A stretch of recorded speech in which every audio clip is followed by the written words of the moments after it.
की एनसीएट टेक्निक है, ये प्राचीन विधि है। इस विधि में टीचर जो है वो सेंट्रल पॉइंट होता है, मुख्य बिंदु हो करता है पहले ही तैयारी करके। टीचर लेक्चर मेथड में सब्जेक्ट मैटर को क्लियर और एक्सपेंड करके बताता है, मीन्स स्पष्ट शब्दों में बताता है। फिर बच्चे उसे ध्यान से सुनते हैं, बच्चे यहाँ पर लिसनर का काम करते हैं। ये एंशिएंट टाइम से चलती आ रही है लेक्चर मेथड के फादर सुकरात यूनान के निवासी थे।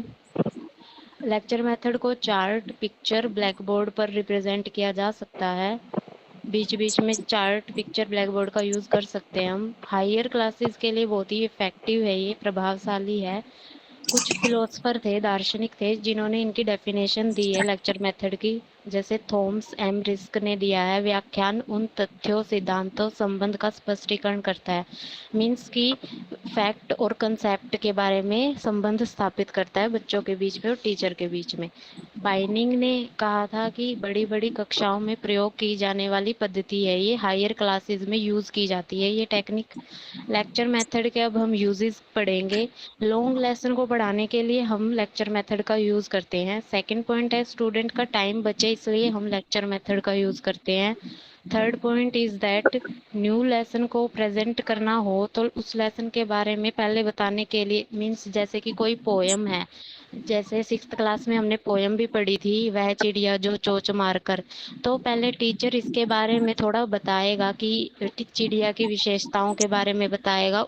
कवि कौन है इस कविता के, केदारनाथ अग्रवाल। तो लेसन या कविता कुछ भी पढ़ाने से पहले टीचर उसके बारे में थोड़ा सा, न्यू लेसन को प्रेजेंट करना होता है तो उसके बारे में पहले बताएगा। Fourth point is that student में इंटरेस्ट लाने के लिए लेक्चर मेथड का यूज किया जाता है। बीच बीच में मीन्स फन वे में भी लेक्चर मेथड का यूज कर सकते हैं हम।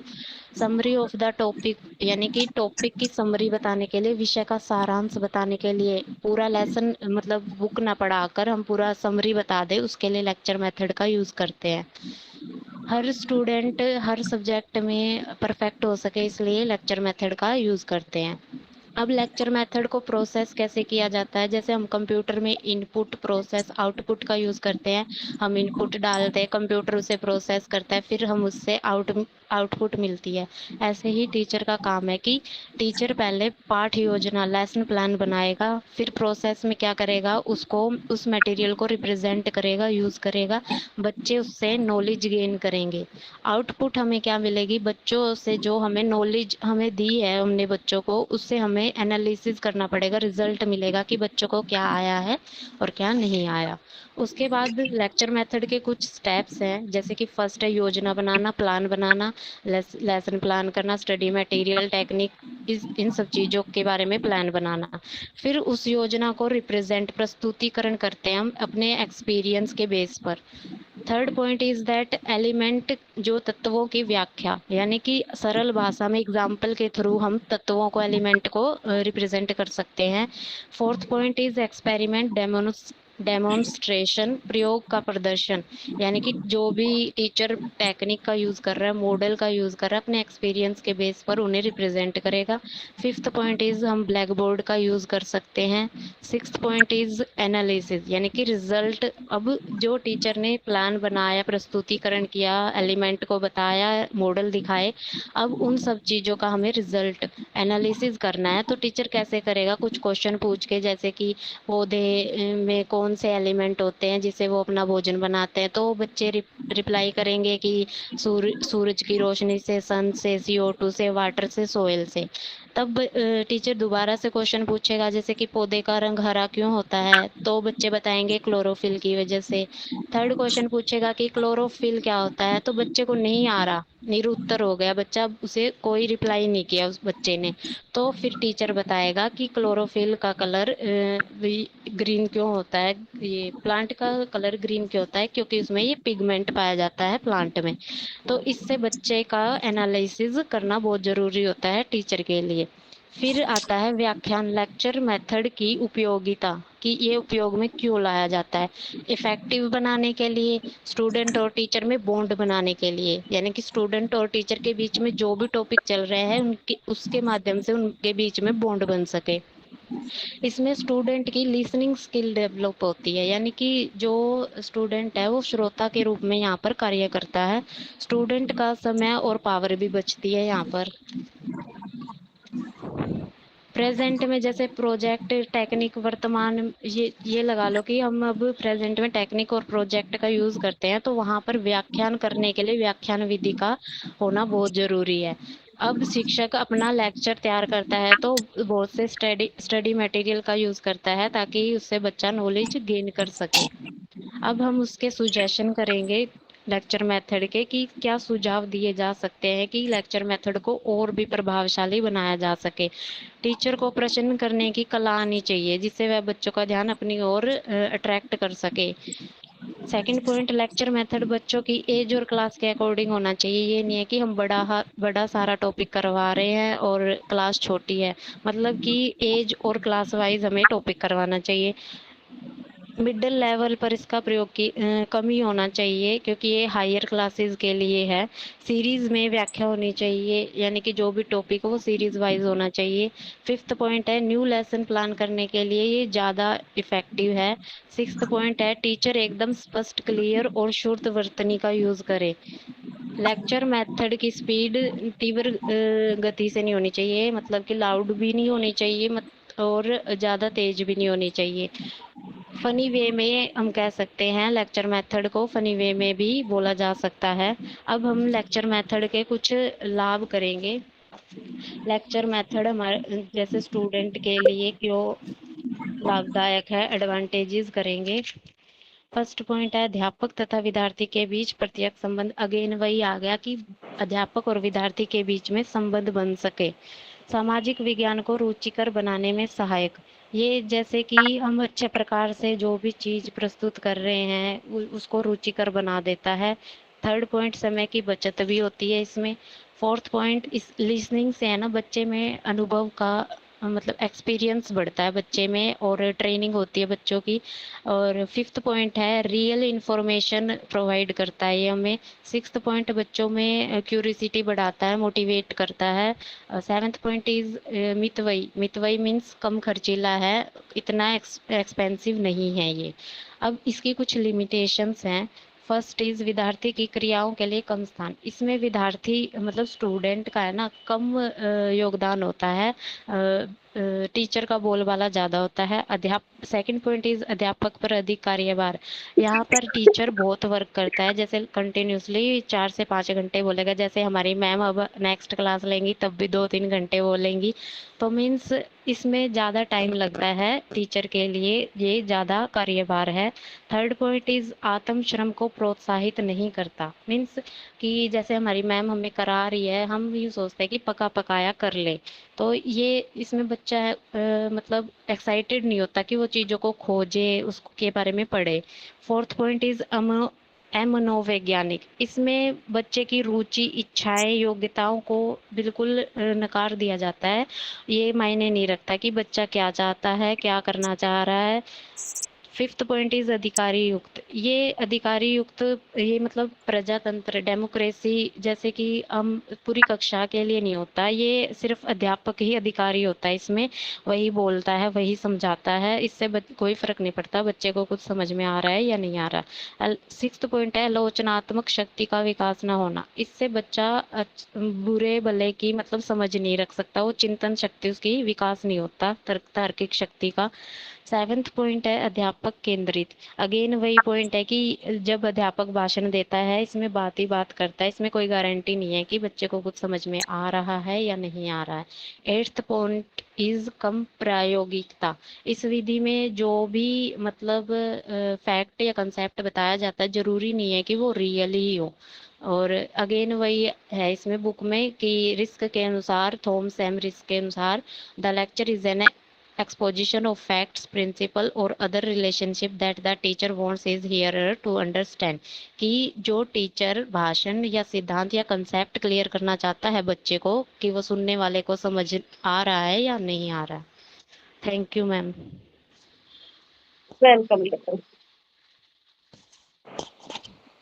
देखो बेटा, अभी आंचल ने कराया आपको लेक्चर मेथड, ठीक है। जैसे आपको सबको ही पहले से ही पता है कि लेक्चर मेथड क्या होता है, ये भी क्या है, टीचिंग का एक आपकी स्ट्रेटजी है, जिसमें टीचर क्या है, आपको ओरल तरीके से बोलकर आपको समझाता है और आपके जो भी ऑब्जेक्टिव्स हैं उनको कंप्लीट करने की कोशिश करता है। इसमें क्या है, टीचर के जो अपने विचार होते हैं या जो भी उसके कंसेप्ट होते हैं उनको क्या है, वह लेक्चर के थ्रू डिलीवर करता है, ठीक है। लेकिन ये एक तरफा होता है, इसकी बड़ी कमी है कि एक तरफा होता है, बच्चों का इसमें पार्टिसिपेशन नहीं होता, जिससे वो क्या हो जाते हैं, सुस्त हो जाते हैं, ठीक है। लेकिन इसके क्या होते हैं, कई बार हमें लाभ भी होता है, ठीक है। विद्यार्थियों पर कंट्रोल रहता है, उनकी एकाग्रता में सुधार होता है, ठीक है। समय की बचत होती है, आर्थिक लाभ होता है, ठीक है। व्यवस्थित प्रस्तुति की सुविधा प्रदान होती है। तो ये सारी चीजें इसमें, ठीक है। तो क्लियर है, लेक्चर मेथड आई थिंक सबको ही पता है कि जब क्लास में टीचर आता है, आपको कोई भी टॉपिक ओरल तरीके से आपको समझा के जाता है, तो वो क्या कहलाता है, आपका लेक्चर मेथड कहलाता है। बाकी एक एक पॉइंट आपको आंचल ने बता दिया, किसी को कुछ पूछना हो तो पूछ सकते हो। ये सबको क्लियर है?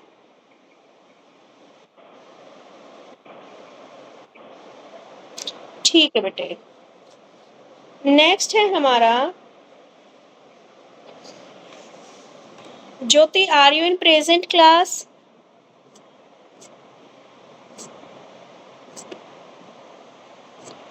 ज्योति पता नहीं है या नहीं। दीक्षा है ना? Yes ma'am. ठीक है दीक्षा, आपका टॉपिक था ना डेमोन्स्ट्रेशन। Yes ma'am. रेडी है बेटे? यस। ठीक है, स्टार्ट। डेमोन्स्ट्रेशन मेथड को हम हिंदी में कहेंगे प्रदर्शन विधि। जैसे कि नाम से ही क्लियर है, आपको यहाँ पे बच्चे को एक्सपेरिमेंट करके दिखाना होता है, तभी हमारा स्टूडेंट किसी चीज को सीख सकता है। ऑब्जेक्टिव ही यही है कि हम बच्चे को पूरी एक्टिविटी परफॉर्म करके दिखाएं और हमारा स्टूडेंट उसे ऑब्जर्व करके सीखेगा। इसमें हम दोनों ही टेक्निक्स का यूज कर सकते हैं, लेक्चर एंड इंक्वायरी। या तो हम बच्चे को पूरी स्क्रीन पे विजिबल दिखा सकते हैं कि किस तरीके से कोई भी चीज प्रेजेंट होगी, या फिर हम उसे बता सकते हैं, जैसे कि एक एग्जांपल लेते हैं, हमें बच्चे को एक पावर पॉइंट की प्रेजेंटेशन बनाना सिखाना है। अगर टीचर पहले से ही अपना आउटकम शो कर देता है कि एक पावर पॉइंट की प्रेजेंटेशन है और आपको बिल्कुल ऐसी ही प्रेजेंटेशन बनानी है, तो बच्चा थोड़ा सा उसके बारे में सर्च करेगा कि पावर पॉइंट कैसे ओपन होता है, उसमें कैसे इमेजेस लगाए जाते हैं। तो जब वो सीखने के लिए बैठता है उस चीज़ को लेक्चर मेथड में, क्योंकि उसकी प्रीवियसली नॉलेज यहाँ पे डेवलप हो चुकी है, तो वो ज़्यादा अच्छे से सीख पाता है। इसमें जो स्टूडेंट का रोल होता है वो एक ऑब्जर्वर का होता है, कि वो पूरे डेमोन्स्ट्रेशन को देखे, ऑब्जर्व करे, और फिर उसके बाद में टीचर को ये चीज़ ध्यान रखनी चाहिए कि बच्चा कभी भी इसमें पूरा वैसी परफॉर्मेंस नहीं देख पाएगा जैसे एक टीचर की परफॉर्मेंस थी। हम इसमें एप्रोप्रिएट आउटकम ऑफ प्रैक्टिस देख सकते हैं, लेकिन परफेक्शन हमें देखने को नहीं मिलेगी। वो बार बार उस एक्सपेरिमेंट को करेगा, तब जाके परफेक्शन आएगी। इसका जो मेन उद्देश्य होता है, वो बच्चे को कॉन्सेप्ट, प्रिंसिपल और सारी जो थ्योरी है उसे एक एक्सपेरिमेंट के ज़रिए सिखाने का होता है। और क्योंकि बच्चा यहाँ पे ऑब्जर्व करके किसी भी चीज़ को सीख रहा होता है, तो उसके साइकोमोटर स्किल्स की डेवलपमेंट होती है।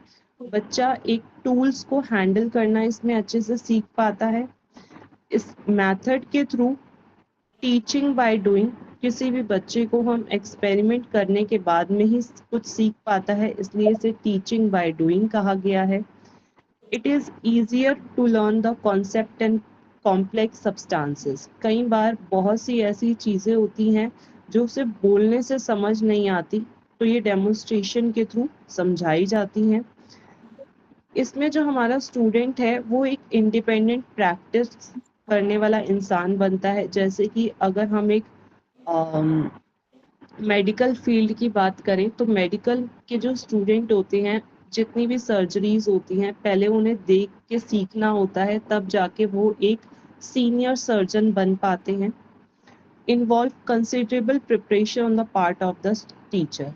टीचर को यहाँ पे बहुत ही अच्छी प्रैक्टिस होनी चाहिए सिखाने की। अगर वही बीच बीच में यहाँ पे गलतियां करेगा एक्सपेरिमेंट के थ्रू, तो यहाँ पे बच्चे का इंटरेस्ट भी कम होता है और बच्चा कभी ढंग से मेमोराइज भी नहीं कर पाएगा कि एक्चुअल में उस एक्सपेरिमेंट का पर्पस क्या था। तो टीचर जो सिखा रहा है उसे भी बहुत अच्छी नॉलेज होनी चाहिए और वो अपने काम में बिल्कुल परफेक्ट होना चाहिए। इसके स्टेप्स क्या रहेंगे? Planning and preparation. टीचर की एक थोरो प्लानिंग होनी चाहिए कि वो पूरा प्लान प्रिपेयर कर ले, उसका ऑब्जेक्टिव उसे पता होना चाहिए। लेसन प्लान प्रिपेयर होना चाहिए कि आपने इस डेमोन्स्ट्रेशन में क्या ऑब्जेक्टिव है टीचर का, कि वो क्या सिखाना चाहता है। टीचर को पहले खुद से रिहर्सल कर लेनी चाहिए उस प्रोग्राम की, जो भी प्रैक्टिस वो बच्चों को शो करने वाला है। Collection of the material. Experiment के दौरान में जिस भी केमिकल का इस्तेमाल होने वाला है वो पहले से ही टीचर के पास में अवेलेबल होने चाहिए। पहले जब भी हम कोई एक्सपेरिमेंट बच्चों को सिखाने वाले होते हैं तो हमें इंट्रोडक्शन दे देनी चाहिए कि एक्चुअल में आपको इसमें क्या सीखने को मिलेगा। Teaching after introducing the lesson.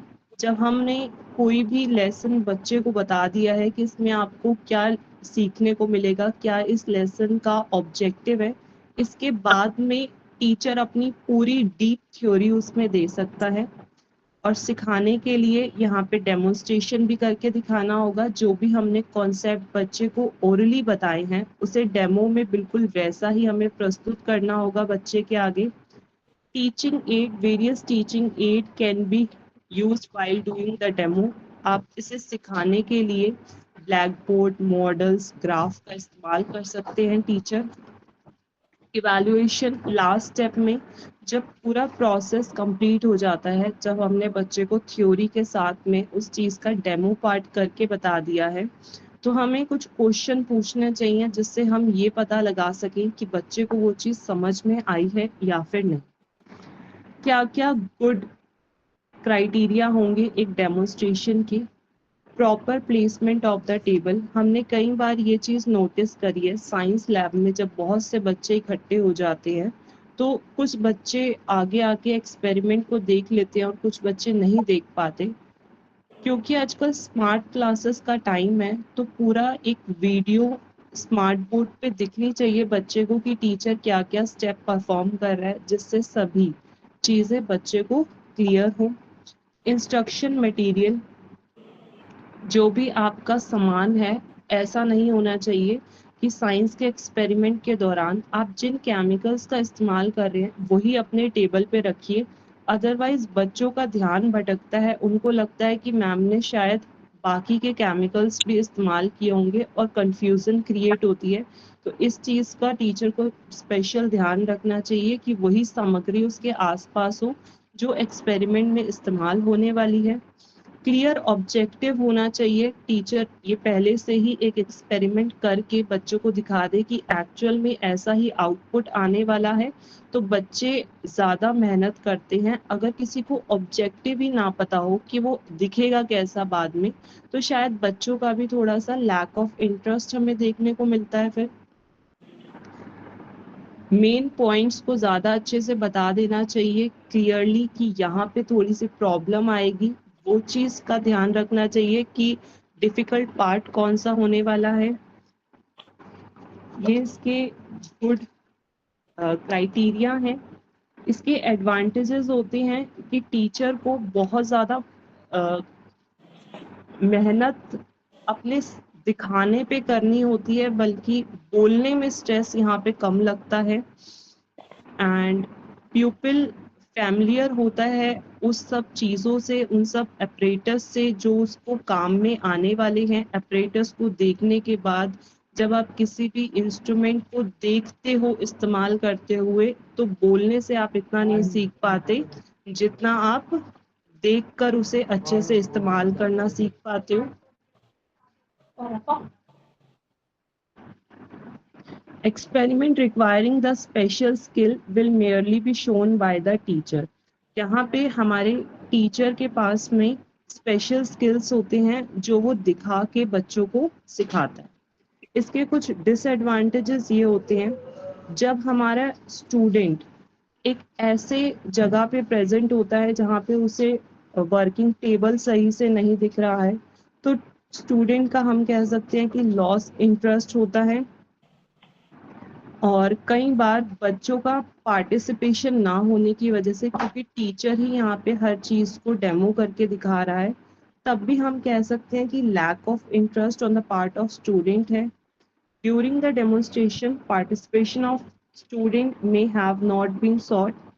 Teacher may not evaluate the achievement of the student, क्योंकि पूरा एक्सपेरिमेंट टीचर ने करके दिखाया है तो बच्चे का इसमें कोई इन्वॉल्वमेंट नहीं रहा, तो बच्चा अचीवियस फील नहीं करता और हम ये भी नहीं जान पाते कि उसे एक्चुअल में वो सब चीज़ें टैकल करनी, जैसे कि इंस्ट्रूमेंट है, उन्हें यूज़ करना आया है या नहीं आया।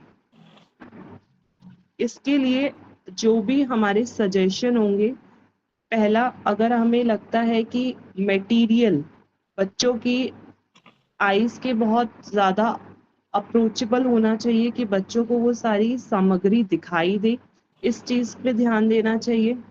सिटिंग अरेंजमेंट इस तरह का होना चाहिए कि बच्चे अपनी सीट पे बैठ के उसे देख सकें। स्मार्ट बोर्ड का इस्तेमाल होना चाहिए, वीडियो कैमरास का इस्तेमाल होना चाहिए। नेक्स्ट है, ऑब्जेक्टिव क्लियरली बता देना चाहिए कि इस एक्सपेरिमेंट के थ्रू बच्चा क्या सीखने वाला है। और एक्सपेरिमेंट को करते टाइम टीचर को ये ध्यान रखना चाहिए कि ये बहुत ज़्यादा फास्ट ना हो जाए।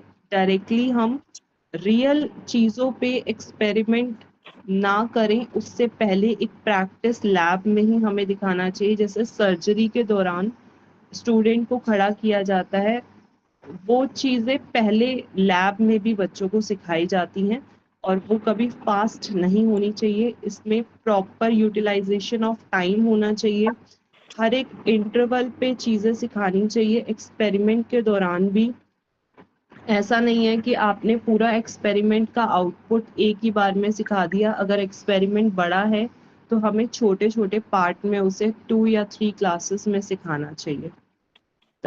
हम बच्चों का अटेंशन गेन करने के लिए बच्चों को एक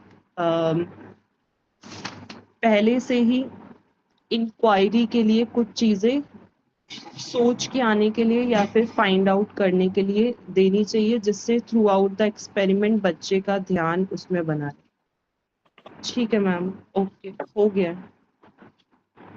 वेरी गुड बेटे, वेरी गुड। इतना अच्छे से कर रहा थैंक यू है। मैम।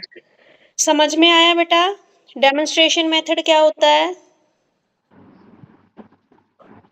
Very good. डेमोन्स्ट्रेशन जिसमें हम बच्चे को दिखा के फिर चीजें समझाते हैं, ठीक है, जिससे वो क्या है, बच्चा चीजों को देख भी लेता है और उनके पिक्चर माइंड में सेट भी कर लेता है और उनको समझ में भी इजीली आता है। ठीक है, इसमें आप कोई भी एग्जांपल डाल सकते हो। जैसे मान लीजिए हमें छोटा बच्चा है, अगर उसको हम साइंस में ट्री के बारे में पढ़ाना चाहते हैं तो हम उसको क्या है, गार्डन में लेके जा सकते हैं और उसको डेमोन्स्ट्रेट दिखा सकते हैं वो चीजें, ठीक है, जिससे वो क्या है, इजीली उन चीजों को कैच कर जाएगा। ठीक है, क्लियर है सबको demonstration method? Yes ma'am. Very good बेटा। ये सारे ना मैं इसीलिए नहीं करा रही, बिल्कुल इजी, और आप लोगों ने ये कहीं ना कहीं जरूर पढ़े हैं। अब है अगला, ज्योति है क्लास में? सबरना? मैम सपना। अच्छा, सपना है। Yes ma'am. आपका क्या टॉपिक था बेटा? ब्रेनस्टॉर्मिंग। ब्रेनस्टॉर्मिंग। ओके, मैं स्टार्ट करूँ? हाँ जी बेटे।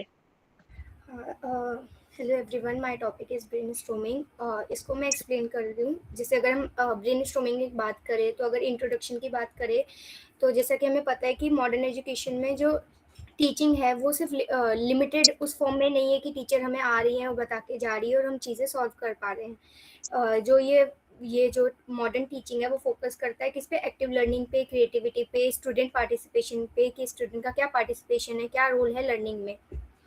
ये भी एक अच्छा मेथड है और ये वही मेथड है जो अभी मैम हमारे साथ कर रही हैं। जैसे कि सबको पता है कि ब्रेनस्टॉर्मिंग जो है वो पावरफुल इंस्ट्रक्शनल स्ट्रेटजी है जो एनकरेज करता है स्टूडेंट को सोचने पे, फ्रीली सोचने पे और अपने आइडियाज़ को जनरेट करने के लिए और पार्टिसिपेट एक्टिवली लर्निंग प्रोसेस में अपना योगदान देने के लिए।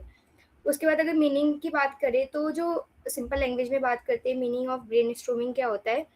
ब्रेनस्टॉर्मिंग जो है वो डिफाइन करता है ग्रुप क्रिएटिविटी टेक्निक को, जो कि which individual encourage to produce a large number of ideas related to specific topic. जो कोई भी एक स्पेसिफिक टॉपिक होता है उसमें अगर ग्रुप पार्टिसिपेशन हो रहा है तो काफ़ी सारे आइडियाज आते हैं। जो ये कॉन्सेप्ट है वो इंट्रोड्यूस किया गया था एलेक्स ऑसबॉर्न के थ्रू, हु बिलीव दैट जो पीपल है वो generate better ideas when they work collectively. अगर ग्रुप में कोई एक्टिविटी हो रही है, ग्रुप में कोई डिस्कशन हो रहा है, तो उसका इम्पैक्ट बहुत इम्पैक्टफुल होगा और बहुत ज़्यादा अच्छा होगा इंडिविजुअल के मुताबिक। अगर नेचर और कैरेक्टरिस्टिक्स की बात करें ब्रेनस्टॉर्मिंग में, तो कैरेक्टरिस्टिक्स ये होंगी कि फ्रीडम ऑफ एक्सप्रेशन मिलता है हमें इसमें, कि हम जो सोच रहे हैं, जो हम विचार कर पा रहे हैं, वो हम एक्सप्रेस कर पा रहे हैं फ्रीली बिना किसी रिस्ट्रिक्शंस के। इसमें कोई क्रिटिसिज्म की बात नहीं होती कि हाँ हमें कोई क्रिटिसाइज करेगा या फिर हमें रिजेक्शन मिलेगा, हम अपने फ्रीली थॉट्स को वो एक्सप्रेस कर पाएंगे। ये जो एक्टिविटी मेथड है वो फोकस करता है क्वांटिटी पे, क्वालिटी पे नहीं। क्वांटिटी पे फोकस करता है कि ग्रुप में अगर 10 बच्चे हैं तो 10 बच्चों में से कितने आइडियाज आ पा रहे हैं, ये नहीं कि कौन क्या सोच पा रहा है या किस लेवल पे सोच पा रहा है। वो बात की बात आती है, पहले ही होता है कि क्वांटिटी क्या है, क्या कितने 10 बच्चे हैं तो वो 10 के 10 बच्चे रिस्पॉन्स कर पा रहे हैं, तो 10 के 10 बच्चे वो बोल पा रहे हैं या नहीं बोल पा रहे, पार्टिसिपेट कर पा रहे हैं या नहीं कर पा रहे, वो ज़्यादा फोकस करता है। उसके बाद होता है कि एनकरेजमेंट ऑफ क्रिएटिविटी, जो क्या बोलते हैं, ये इसका मतलब ये कि बियॉन्ड द टेक्स्ट बुक कोई आइडियाज आ रहे हैं बच्चों के दिमाग में, वो एक्सप्रेस कर पा रहे हैं। उसके बाद ऑब्जेक्टिव्स की बात करें तो ये होता है कि to develop creative thinking ability, creative thinking की एबिलिटी को डेवलप करता है, एनकरेज करता है एक्टिव पार्टिसिपेशन को, इम्प्रूव करता है कम्युनिकेशन स्किल को। जो बच्चे वो होते हैं, क्या बोलते हैं, इंट्रोवर्ट होते हैं, उनको एक मौका दिया जाता है कि हाँ वो एक्सट्रोवर्टली अपना वो क्या बोलते हैं, जो भी थॉट्स आ रहे हैं उनको वो फ्रीली एक्सप्रेस कर पाए। प्रॉब्लम सॉल्विंग एक्टिविटी को, प्रॉब्लम सॉल्विंग एबिलिटी को भी ये एनकरेज करता है। उसके बाद ये इंडिपेंडेंट थिंकिंग को प्रमोट करता है। उसके बाद लर्निंग को भी इंटरेस्टिंग बनाता है। और importance of brain storming in teaching क्या है, वही है कि एक्टिव लर्निंग को प्रमोट करता है। उसके बाद it's a very important play a very important role in effective teaching learning process. उसके बाद अगर हम बात करें तो ये क्या बोलते हैं, एक्सप्रेशन का मौका देता है, ये तो पता है। और अगर हम इसकी बात करें तो ये इंक्लूसिव एजुकेशन को भी सपोर्ट करता है, कि कोई भी बच्चा है, किसी भी लेवल का बच्चा है, चाहे वो होता है ना कि हाँ बैक बेंचर है या फिर फ्रंट बेंचर है, सारे ग्रुप में आ रहे हैं, एक्टिविटीज़ कर रहे हैं, तो चीज़ें उनके लिए हेल्पफुल होती है। उसके बाद अगर हम देखें कि ब्रेन स्ट्रोमिंग मॉडर्न एजुकेशन में क्यों इम्पॉर्टेंट है, तो ये रोट लर्निंग होती है, उसके अलावा एक ऑप्शन है कि हाँ रोट लर्निंग को तो वैसे भी बंद किया गया है, कि रोट लर्निंग नहीं, हमारा जो फोकस रहता है वो इंक्लूसिव एजुकेशन पे रहता है, और जो कहते हैं चाइल्ड सेंटर्ड, उस पर फोकस है। तो ये ब्रेन स्ट्रोमिंग चाइल्ड सेंटर्ड के हिसाब से, कि हाँ चाइल्ड जो सोच रहा है, चाइल्ड जो एक्सप्रेस कर रहा है, उसके हिसाब से वो अपने जो थॉट्स एक्सप्रेस कर रहा है उसके हिसाब से ही चीज़ें होगी। उसके बाद इंडिपेंडेंट थिंकिंग को तो कर रहा है प्रमोट। उसके बाद इट वो क्या बोलते हैं, क्रिएट करता है ओपन और सपोर्टिव लर्निंग एनवायरनमेंट को भी, prepare students for real world challenges. अब रियल वर्ल्ड चैलेंजेस में तो यही है कि हाँ अगर बच्चा अपने थॉट्स को, अपने एक्सप्रेशन को एक्सप्रेस कर पा रहा है, तो आगे जो रियल वर्ल्ड चैलेंजेस होंगे तभी वो फेस कर पाएगा। इंट्रोवर्ट रह के तो वो फेस नहीं कर पाएगा। अगर steps of brain storming in classroom देखें तो पहला है कि डिफाइन द प्रॉब्लम और टॉपिक। जो टीचर है वो इंट्रोड्यूस करती है टॉपिक और प्रॉब्लम, और उसके बाद बच्चे अपने थॉट्स को एक्सप्रेस करते हैं, कि उस पर विचार करके वो अपने थॉट्स को एक्सप्रेस करते हैं। उसके बाद वो एक्सप्लेन करती है रूल्स को, कि जो सारे आइडियाज़ है वो वेलकम है, कोई दिक्कत नहीं है, एनकरेज क्रिएटिविटी। और उसके बाद नो क्रिटिसिज्म होता है, आइडियाज़ जनरेशन होता है, रिकॉर्डिंग आइडियाज़ होते हैं, जो भी बच्चे अपने थॉट्स एक्सप्रेस कर रहे हैं, टीचर्स उनको बोर्ड पे या फिर अपनी डायरी में लिख लेते हैं, ताकि टीचर को पता चलता है कि हाँ कौन बच्चा क्या आइडिया कर रहा है, आइडिया दे रहा है। डिस्कशन होता है, इवेल्युएशन होता है। अब ब्रेन स्ट्रोमिंग में भी कई सारे टाइप्स होते हैं। पहला होता है इंडिविजुअल ब्रेन स्ट्रोमिंग, कि स्टूडेंट थिंक कर रहा है और वो टीचर को बता रहा है। उसके बाद होता है ग्रुप ब्रेन स्ट्रोमिंग, कि एक ग्रुप है और उसके बाद बच्चे एक ग्रुप में बैठ के अपना जो आइडियाज़ है उसका ब्रेन स्ट्रोमिंग हो रहा है। उसके बाद होता है third structure brainstorming. Structure brainstorming में होगा कि चीज़ें जो ब्रेनस्टॉर्मिंग तो होगी लेकिन चीज़ें जो होगी वो फॉर्मल वे में होगी कि बच्चा एक बाय वन बोलने वाला है। और उसके बाद फिर अनस्ट्रक्चर फॉर्म ब्रेनस्टॉर्मिंग में होगा कि ओपन डिस्कशन होगा। जैसे अभी होता है कि मैम एग्जांपल बता रही हूँ कि जैसे मैम एक टॉपिक पे पढ़ाती है, उसके बाद हमसे पूछती हैं या फिर हमसे ये पूछती हैं कि क्या बोलते हैं तुम्हें क्या समझ आया या फिर क्या करना है, तो हम लोग एक साथ काफ़ी सारे लोग आंसर देते हैं। तो ये कोई ऐसा फॉर्मल नहीं है कि हाँ जब मैम बोलती हैं कि एक एक करके तुम आंसर दो, तो वो होता है स्ट्रक्चर ब्रेनस्टॉर्मिंग में आ जाएगा। उसके बाद रोल ऑफ टीचर क्या होता है ब्रेनस्टॉर्मिंग में, वो एज अ फैसिलिटेटर के थ्रू काम करती है, ना कि लेक्चर मोड वाला के थ्रू काम करती है कि आया लेक्चर दिया और मैम चली गई, वो वाला नहीं होता। एनकरेज करती है पार्टिसिपेशन के लिए कि ऑल स्टूडेंट्स की तरफ से पार्टिसिपेशन आए। मेंटेन करती है डिसिप्लिन और फोकस को भी। एक मौका दिया जाता है हम लोगों को, अभी जैसे मैम ने हमें ऑनलाइन के थ्रू भी ये मौका दिया है कि हम चीज़ें एक्सप्रेस कर पाएँ। वो ब्रेनस्टॉर्मिंग का पार्ट है कि मैम हमें मौका दे रही है अपने थॉट्स को, अपने एक्सप्रेशन को एक्सप्रेस करने के लिए ऑनलाइन में भी। उसके बाद गाइड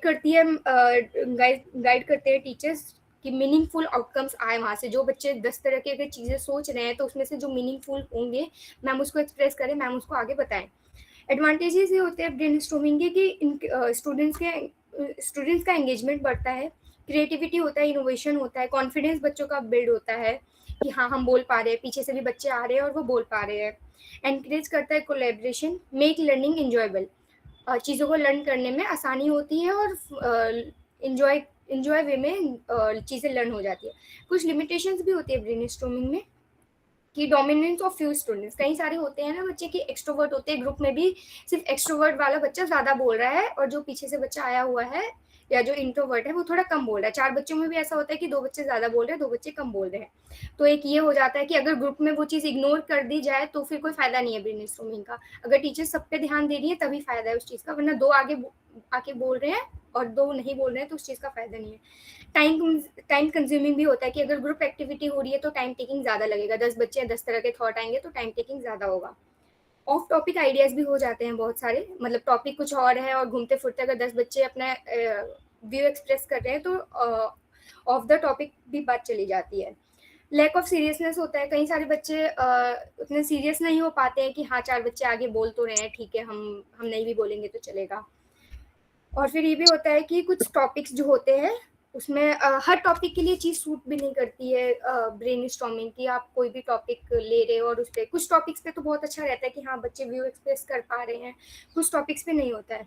तो कंक्लूजन यही है कि जो ब्रेनस्टॉर्मिंग है वो एक इफेक्टिव टीचिंग स्ट्रेटेजी तो है जो एक्टिव लर्निंग, क्रिएटिविटी और क्रिटिकल थिंकिंग को प्रमोट करती है, डायनेमिक सोचने पे वो करती है और स्टूडेंट सेंटर एनवायरनमेंट है जहाँ पे स्टूडेंट जो है कॉन्फिडेंट फील करते हैं, एक्सप्रेस कर पाते हैं अपने आइडियाज़ को और उसी चीज़ से लर्न कर पाते हैं।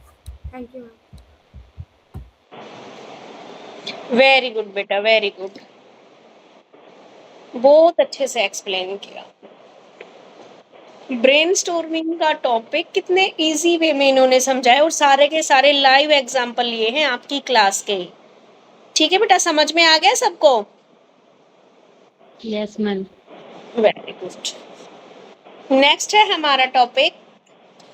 बेटा अगर किसी को नहीं समझ में आता तो बता दिया करो, मैं फिर से क्लियर करा दूंगी।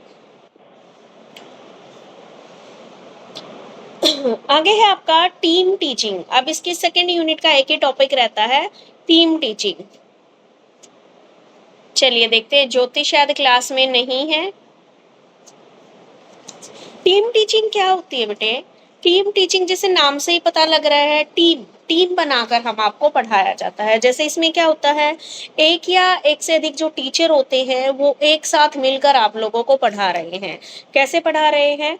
ठीक है, इसमें बच्चों का भी क्या है, या तो एक ग्रुप बना दिया जाता है या और कुछ, इसमें एक से ज्यादा टीचर आपको मिलकर जिसको जोन सा कंसेप्ट बहुत अच्छे से आता है वो कंसेप्ट आपको क्लियर करवा दिया जाता है। ठीक है, जैसे मैं हूँ या मेरे साथ कोई और टीचर है, तो जो टॉपिक मुझे अच्छा आ रहा है, अब जैसे आप अपने आप से लो, मैंने कितने बच्चों को यहाँ पे टॉपिक दिया है। ठीक है, तो जैसे दीक्षा ने क्या है, जो उसको अच्छा टॉपिक आया उसने वो यहाँ पे बता दिया। ठीक है, सपना को जो अच्छा टॉपिक आया उसने वो यहाँ पे बता दिया। एटलीस्ट यहाँ पे तो मैंने आपको दिए थे, लेकिन मान लीजिए आप लोग टीचर हो, अभी आप और बच्चों को पढ़ा रहे हो, तो जो टीचर की जो स्पेशलिटी है उसके अकॉर्डिंग टीचर क्या करा के जाता है, आपको पढ़ाता है। ठीक है, तो टीम टीचिंग के अकॉर्डिंग, टीम टीचिंग क्या है, आपकी टीचिंग की एक ऐसी सिचुएशन होती है जिसमें दो या दो से अधिक टीचर अपनी स्किल्स का प्रयोग करते हैं और एक अच्छी प्लानिंग बनाते हैं और इम्प्लीमेंट करते हैं उसको, और जो टाइम टेबल है और जो भी टेक्निक्स हैं उसको उपयोग करते हुए अपनी टीचिंग को और ज़्यादा इफेक्टिव बनाते हैं। ठीक है, यानी कि इसका मतलब क्या हो गया, जिसमें टीचर क्या है अपनी अपनी स्पेशल स्किल्स का यूज़ करते हुए आपके टीचिंग को क्या बनाते हैं, इफेक्टिव बनाते हैं, ताकि बच्चों को इजीली समझ में आ जाए। इसमें हम एक से अधिक टीचरों की जो एक्सपीरियंस है उसका लाभ उठाते हैं हम लोग। ठीक है, उसके बाद आती हैं जो आपका टीम टीचिंग है उसकी क्या क्या करेक्टरिस्टिक्स हो सकती हैं। ये क्या है, शिक्षकों के लिए ये जो टीचर्स होते हैं प्लानिंग बनाते हैं, टीचिंग करते हैं, और इवैल्यूएशन का एक क्या होता है, मेथड होता है। इसमें दो या दो से अधिक टीचर मिलकर एक साथ काम करते हैं। टीचरों के बीच में आपसी कोऑर्डिनेशन बढ़ता है। ठीक है, क्योंकि वो मिलकर यहाँ पे काम कर रहे हैं। टीम के सदस्यों के बीच क्या होती है, आपस में जिम्मेवारी भी साझा होती है। टीचर अपने स्किल्स और जो भी उसकी नॉलेज है उसको और इफेक्टिव ढंग से उपयोग करते हैं। ठीक है, छात्रों को सभी टीम सदस्यों की जो भी स्पेसिफिकेशन है उसका लाभ मिलता है। ठीक है, टीम के सदस्य शिक्षण गतिविधियों को चुनने में स्वतंत्र होते हैं, यानी कि टीम के जितने भी टीचर हैं उनको क्या है, मैंने मान लीजिए एक पूरा का पूरा सिलेबस दे दिया, जैसे मैंने कल आपके सामने बोल दिया भाई इस टॉपिक को कौन करेगा, तो टीचर क्या है इसके लिए बिल्कुल फ्री है कि भाई आप कोई भी टॉपिक चुन सकते हो टीच करने के लिए। अब इसमें क्या होती है आपकी टीम टीचिंग में प्रोसेस क्या होती है, यहाँ तक समझ में आ गया टीम टीचिंग का मीनिंग। उसके बाद आते हैं यस हम, मैम। वेरी गुड, हम ना कुछ स्टेप को फॉलो करते हैं। एक होता है हमारा प्लानिंग स्टेज, ठीक है, दूसरा होता है हमारा एग्जीक्यूशन बोल लो या इम्प्लीमेंटेशन स्टेज बोल लो। पहली थी हमारी योजना बनाना, प्लानिंग स्टेज, दूसरा था क्रियान्वयन चरण, यानी कि जो योजना हमने बनाई थी उसको लागू करना, इम्प्लीमेंट करना, इम्प्लीमेंटेशन स्टेज उसको बोलते हैं।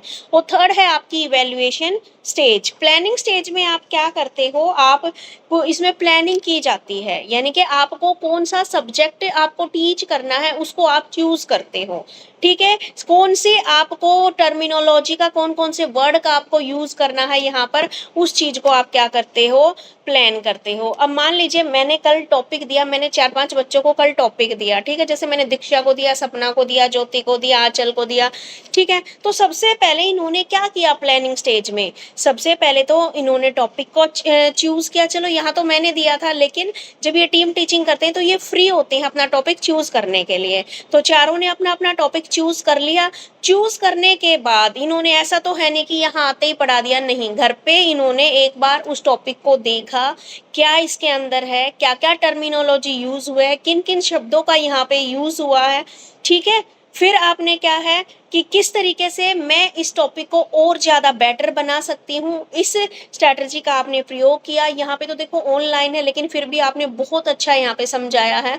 तो आप क्या कर सकते हो, अगर मान लो आप ऑफलाइन में आ रखे होते तो हर एक बच्चा क्या है, या तो बोर्ड पे प्रेजेंटेशन देता, या फिर कोई क्या है पीपीटी बना के लाता इन्हीं टॉपिक्स की, कोई बच्चा क्या है डेमोन्स्ट्रेशन के द्वारा बच्चे को समझाता।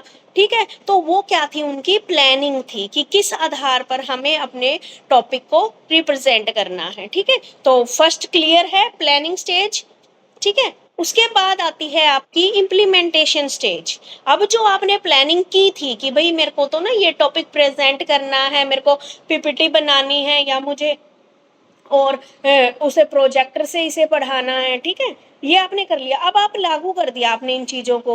एक तो था आपने, एक तो लार्ज ग्रुप सेशन लिया और एक स्मॉल ग्रुप सेशन या फिर इंडिविजुअल स्टडी सेशन। इसमें 3 तरीके से आपने इम्प्लीमेंट किया अपने प्लान को, अपने टॉपिक को आप 3 तरीके से क्या कर रहे हो, यहाँ पर समझा रहे हो बच्चे को। एक तो हो गया लार्ज ग्रुप, आपके पास बहुत सारे बच्चे हैं, आप एक साथ 100 बच्चों को यहाँ पे पढ़ा रहे हो। ठीक है, तो इसमें सभी छात्र, जो टीचर आपको गाइडलाइंस दे रहा है, टीचर इसमें क्या जो भी गाइडलाइंस दे रहा है, सभी बच्चे एक साथ इकट्ठे होकर उसको सुनते हैं, ठीक है। वो जो भी आवश्यकता होती है उसी के अनुसार काम कराया जाता है। इसमें जो टीचर है जो पढ़ा रहा है वो जितने भी स्टूडेंट हैं उनको ध्यानपूर्वक सुनने, उनसे क्वेश्चनिंग करने और पढ़ाए गए विषय से संबंधित चर्चाओं में भाग लेने के लिए उन्हें प्रोत्साहित करता है। यानी कि आपके सामने 3 सिचुएशन है, या तो आपकी प्रेजेंटेशन आपको नंबर ऑफ पीपल्स यानी कि मान लीजिए 100 बंदों के सामने देनी है, ठीक है। दूसरा है स्मॉल ग्रुप है, अब आपके सामने क्या है 100 बंदे नहीं है, बस 20 बंदे हैं, ठीक है।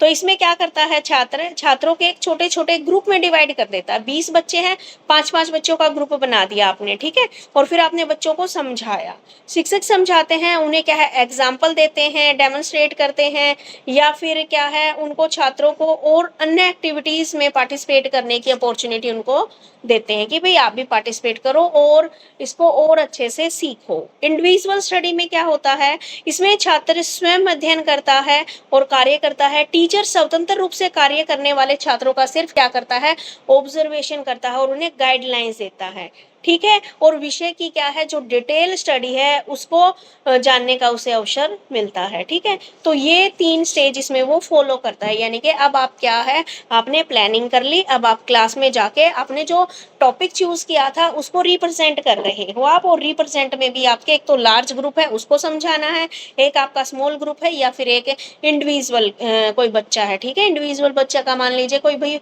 इंटेलिजेंट बच्चे भी होते हैं हमारी क्लास में, ठीक है, तो हमें उनको पढ़ाने की जरूरत नहीं पड़ती, जस्ट एक गाइडलाइंस देने की जरूरत हो, वो बच्चा अपने आप बहुत अच्छा करके दिखा देता है। उसके बाद आती है इवैल्यूएशन स्टेज। अब आपने क्या है पढ़ा दिया, ठीक है, अब आपने अपना टॉपिक कंप्लीट कर दिया, आप सारे काम कर देते हो लेकिन इवैल्यूएशन नहीं करके जाते। इवैल्यूएशन का मतलब आप ये नहीं पूछते कि भाई आपको समझ आ रहा है नहीं आ रहा है, ठीक है। आपने एक दो बच्चे से क्वेश्चनिंग भी करके नहीं देखते। यानी कि इवैल्यूएशन में हम क्या है, जैसे ही टॉपिक कंप्लीट होता है हम ये देखते हैं कि बच्चे को समझ में आ गया है या नहीं आया है, बच्चे का एंटरिंग बिहेवियर क्या था, और अब टॉपिक कंप्लीट होने के बाद बच्चे का बिहेवियर कैसा है, बच्चे को जो मैंने ओरली जो यहाँ पे पढ़ाया है या लिखकर जो कुछ भी समझाया है ये सारी चीजें उसको समझ में आई है या नहीं आई है, ठीक है। इसमें जो इवैल्यूएशन होता है वो टीम टीचिंग के जो भी हमारा रिजल्ट निकल के आता है उसके आधार पर देखा जाता है। और ये इवैल्यूएशन किस लिए किया जाता है कि मान लीजिए कहीं पे भी कोई बच्चे को टॉपिक समझ में नहीं आया या कहीं पे कमी रह गई तो उसको हम क्या कर सकते हैं, सुधार सकते हैं और अपनी टीचिंग को और ज्यादा इफेक्टिव बना सकते हैं, ठीक है। तो ये थे इसके स्टेप ऑफ टीम टीचिंग। अब टीम टीचिंग के कुछ क्या होते हैं, आपको बेनिफिट भी होते हैं और कुछ क्या है भाई आपको डिसएडवांटेजेस यानी कि नुकसान भी होते हैं, लॉसेस भी होते हैं। तो बेनिफिट में क्या होता है, इसमें एफिशिएंट यूज ऑफ टैलेंट, जो टैलेंट है उसका एफिशिएंटली यूज होता है। टीम टीचिंग यानी कि अब यहाँ पर आपकी क्लास में कितने टैलेंटेड बच्चे बैठे हैं, अब मुझे पता लगा और मैं उनके जो जितना अच्छा पढ़ा रहा है उनके नाम के सामने मैं नोट भी कर रही हूँ, ठीक है। तो हमें क्या है अलग अलग बच्चों के क्या क्या स्किल्स हैं उनके सॉरी बच्चों के नहीं, यहाँ पे तो हमें टीचर्स की स्किल्स के बारे में पता लग रहा है, ठीक है, कि उनकी कैसे स्किल है, कि कितने एफिशिएंटली कितने टैलेंटेड हमारे टीचर हैं, ठीक है, जो अपने एक्सपीरियंस के आधार पर हमें सिखाने की कोशिश कर रहे हैं।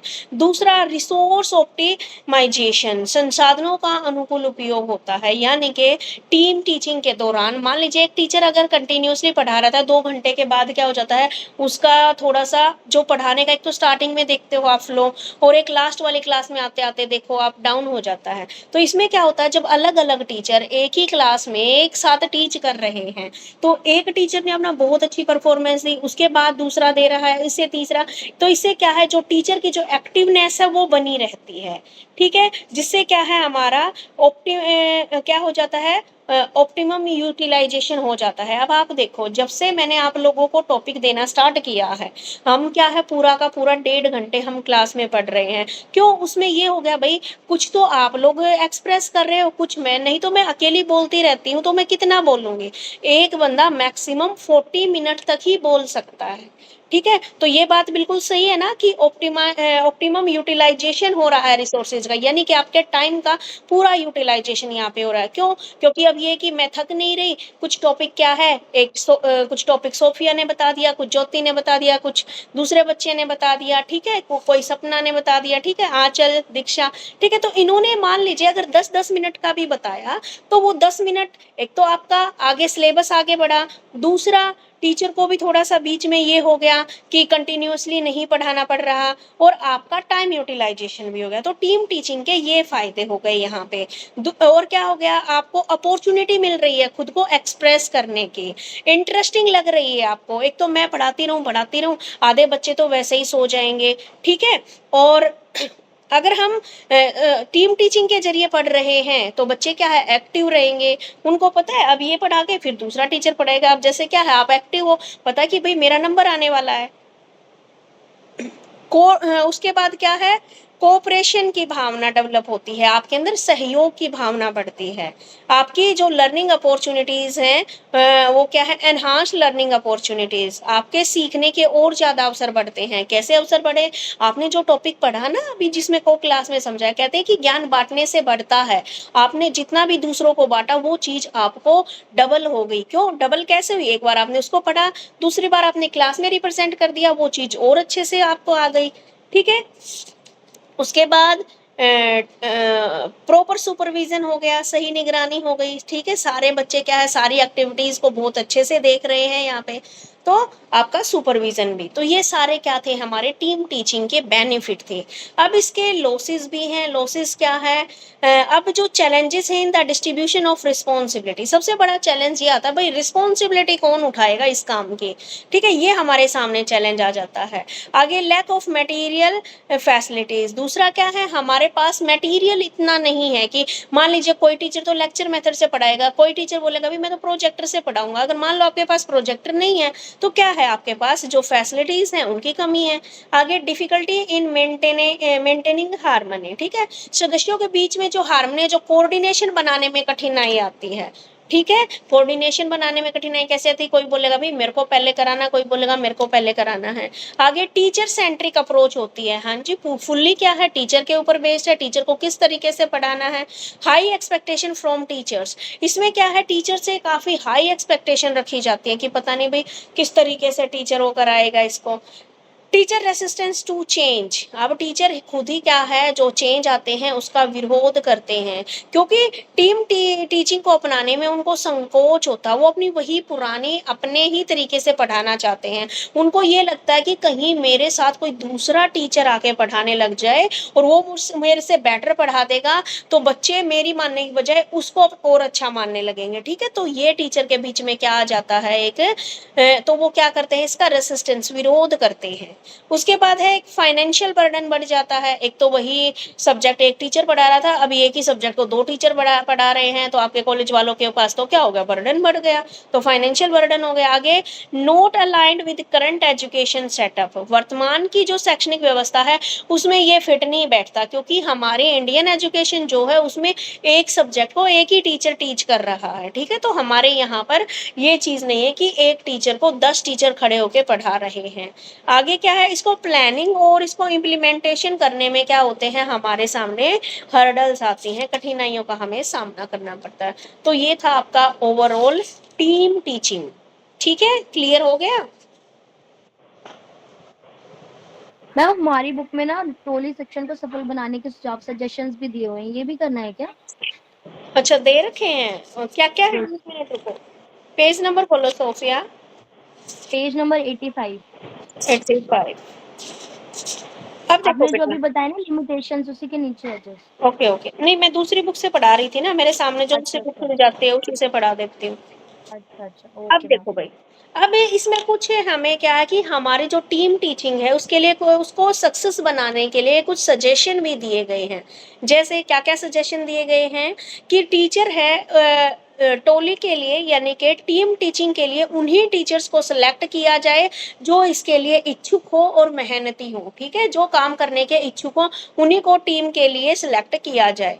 दूसरा, जो भी एक्टिविटीज की जाए उनका क्या है, एक निश्चित टाइम पीरियड होना चाहिए, ठीक है, कि कौन सा टीचर कब पढ़ाएगा। जैसे अब क्या है, मैं पहले ही आपके नाम नोट कर लेती हूँ कि अभी ये बच्चा पढ़ाएगा, फिर ये बच्चे की बारी आएगी, फिर ये, इससे क्या होगा, आपका मैनेजमेंट अच्छा रहेगा, टीचर्स के बीच में आपस में क्लैश नहीं होएगा। जैसे आपके टाइम पे वो स्कूल में क्या बना रखे होते हैं तुम्हारे टाइम टेबल, है ना,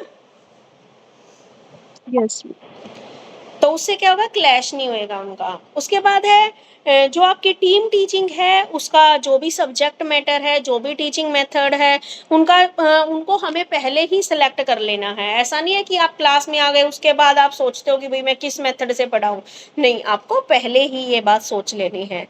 और टीचर्स को क्या है, अपनी इच्छा अनुसार कार्य दिए जाएं। ठीक है कि टीचर क्या है, अपनी इच्छा के अकॉर्डिंग उसको टॉपिक को चुने, उसके ऊपर कोई जबरदस्ती नहीं हो। मान लीजिए अब कोई हिंदी का टीचर है, उसके साथ हम जबरदस्ती नहीं कर सकते भाई आप इंग्लिश पढ़ाओ।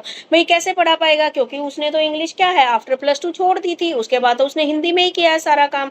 ठीक है, तो उसको अपनी इच्छा अनुसार कार्य दिया जाना चाहिए। अब इसमें बताया गया है संतुलित टीचरों द्वारा ही प्रभावशाली। इसमें क्या है, जो मैच्योर टीचर है, यानी कि किसी फ्रेशर को टीम टीचिंग के लिए शामिल नहीं किया जाना चाहिए। जो भी आपके एक्सपीरियंस टीचर्स हैं, ठीक है, उनको टीम टीचिंग के लिए सिलेक्ट किया जाना चाहिए, जिससे आपकी टीचिंग इफेक्टिव हो सके।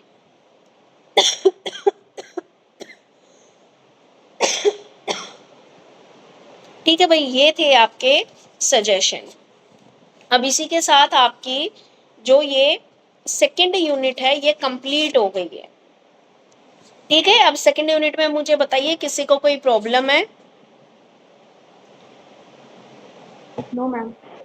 No ma'am. थर्ड यूनिट पे आ जाइए फिर।